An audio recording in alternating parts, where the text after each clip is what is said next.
Siap-siap pakai baju oranye, Dr. Richard, Ustadz Dery dan pesulap merah berkumpul siap basmi dukun. Diketahui bahwa pada Sabtu tanggal 27 Agustus tahun 2022 Dr. Richard Lee bertemu dengan Ustadz Dery Sulaiman. Kini dukun ketar-ketir saat Dr. Richard Lee, Ustadz Dery Sulaiman dan pesulap merah berkumpul. Benarkah akan tuntaskan semua permasalahan dengan para dukun dan bongkar semua trik yang ada? Dikutip priangantimurnews.com, seperti yang terlihat dari unggahan akun media sosial milik Dr. Richard Lee bahwa Dr. Richard, Ustadz Dery Sulaiman dan pesulap merah berkumpul. Sebelumnya juga Dr. Richard Lee telah membuat kabar yang mengejutkan mengenai sayembaranya. Sikap ini dikabarkan oleh Dr. Richard Lee sudah ada orang yang menanggapi sayembaranya tersebut, akan tetapi banyak yang hanya menggertak dan malah membuat sayembaranya sebagai konten viral. Kemudian dilanjut dengan pertemuan di antara tiga orang hebat, yaitu Dr. Richard Lee, Ustadz Dery Sulaiman dan pesulap merah. Mereka diduga akan menyudahi kebodohan selama ini seperti yang terlihat dari unggahan story Ustadz Dery Sulaiman. Masya Allah, berkumpul bersama orang-orang hebat, stop pembodohan, tulis Ustadz Dery. Kabar yang kedua. Pesulap merah ungkap alasannya getol bikin konten obrak-abrik praktik perdukunan. Marcel Radival atau pesulap merah ungkap alasan dan tujuan dirinya membongkar rahasia praktik perdukunan di media sosialnya. Dalam konten YouTube miliknya bersama Dr. Richard Lee, pesulap merah menyatakan bahwa dirinya ingin membantu Indonesia dalam mencapai tujuannya untuk mencerdaskan bangsa. Satu-satunya yang bisa kita upayakan untuk Indonesia, membantu Indonesia mencapai tujuannya yaitu mencerdaskan bangsa Indonesia, ya ini, melalui edukasi ini, tutur pesulap merah. Ia mengatakan bahwa apabila Richard Lee membongkar kasus krim abal-abal atau tidak bermutu baik dalam kontennya, dengan tujuan yang sama, ia membongkar praktik perdukunan yang mengaku supranatural namun tetap abal-abal. Dr. Richard di konten-kontennya kan membongkar krim yang abal-abal. Kalau saya membongkarnya praktisi yang katanya ngakunya supranatural, ngakunya dukun tapi abal-abal katanya.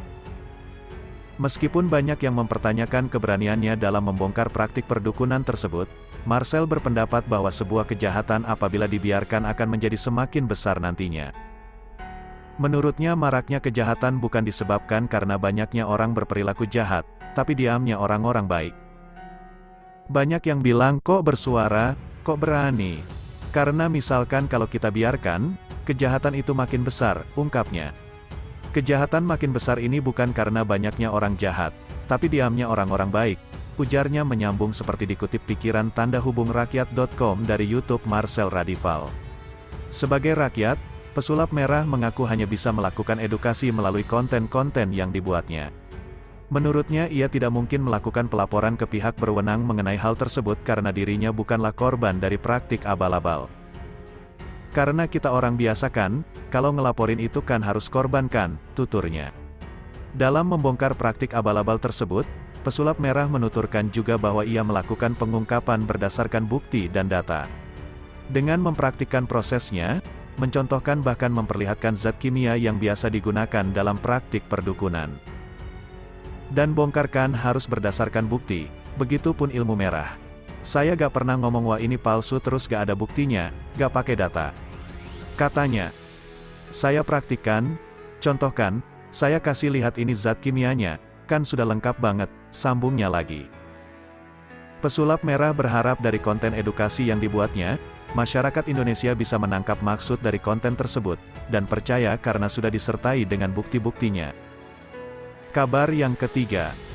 Inilah 6 jenis tipuan dilakukan Gus Samsudin dalam pengobatan, dibongkar mantan kameramen. Tipuan yang dilakukan oleh Gus Samsudin dalam pengobatan baru-baru ini juga dibongkar orang terdekatnya. Mantan kameramen Samsudin, Rizky Trada membongkar semua rahasia pengobatan Gus Samsudin yang ternyata memang hanya trik atau tipuan. Selama bekerja kepada Gus Samsudin, Rizky Trada menemui hal aneh. Salah satunya adalah menemukan keris di lengan bajunya. Tidak hanya sekali hal-hal janggal yang dirasakan mantan karyawannya itu, sehingga dia memutuskan berhenti bekerja dengan Gus Samsudin. Beberapa trik atau tipuan dalam pengobatan ditemukan Rizky Trada hingga memutuskan keluar dari pekerjaannya sebagai kameramen kanal YouTube Gus Samsudin. Inilah 6 jenis tipuan dilakukan Gus Samsudin dirangkum dari YouTube pribadi Richard Lee. 1. Memindahkan jin. Mantan kameramen Gus Samsudin mulai curiga saat membuat konten memindahkan jin di tempat angker. Rizky Trada heran karena diminta Gus Samsudin menceritakan seluk-beluk tempat angker yang mereka datangi kepada mediator. Apabila di logika, mediator yang dirasuki jin seharusnya tidak perlu tahu seluk-beluk tempat angker tersebut. Mantan kameramen Gus Samsudin semakin yakin ketika eks-santri ikut membuat pengakuan kepadanya. Kerasukan karena jin dipindahkan ke dalam tubuh para eks-santri disebut-sebut hanya akting alias halu. 2. Memunculkan keris. Rizky Trada mengaku pernah mendapati sebuah keris disembunyikan di pergelangan lengan baju Gus Samsudin. Momen tersebut dipergoki Rizky Trada saat Gus Samsudin sedang menyembuhkan seorang pasien. Keyakinan Rizky Trada semakin kuat bahwa berbagai tipuan telah dilakukan saat Gus Samsudin menitipkan jasnya untuk dilondri suatu waktu. Ia mengaku menemukan keris yang masih tersangkut di pergelangan lengan jas Gus Samsudin itu. 3. Kebal senjata. Rizky Trada mengaku memang tidak pernah mendengar pengakuan langsung dari Gus Samsudin mengenai rahasia kesaktiannya.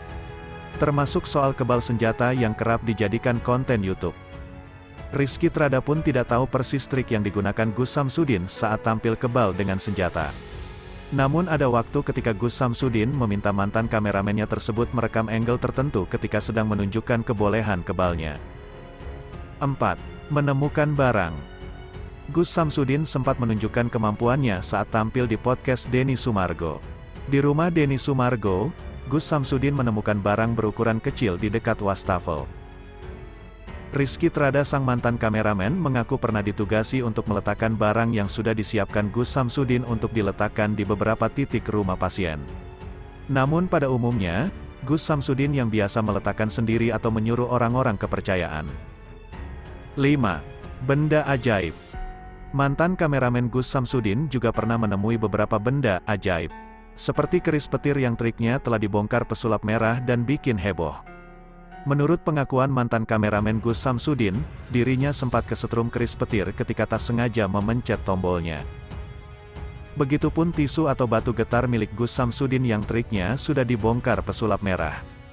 Rizky Trada menyebut benda-benda ajaib Gus Samsudin ini sudah jarang digunakan lagi ketika triknya sudah terbongkar. 6. Minyak ajaib. Gus Samsudin pernah menunjukkan kepala seorang pasien keluar asap saat ia sembuhkan. Namun Rizky Trada menyebut kepala pasien bisa berasap karena Gus Samsudin menggunakan minyak ajaib. Meski tidak mengetahui jenis minyak tersebut, Rizky Trada mengetahui pemasok yang biasa datang ke rumah Gus Samsudin.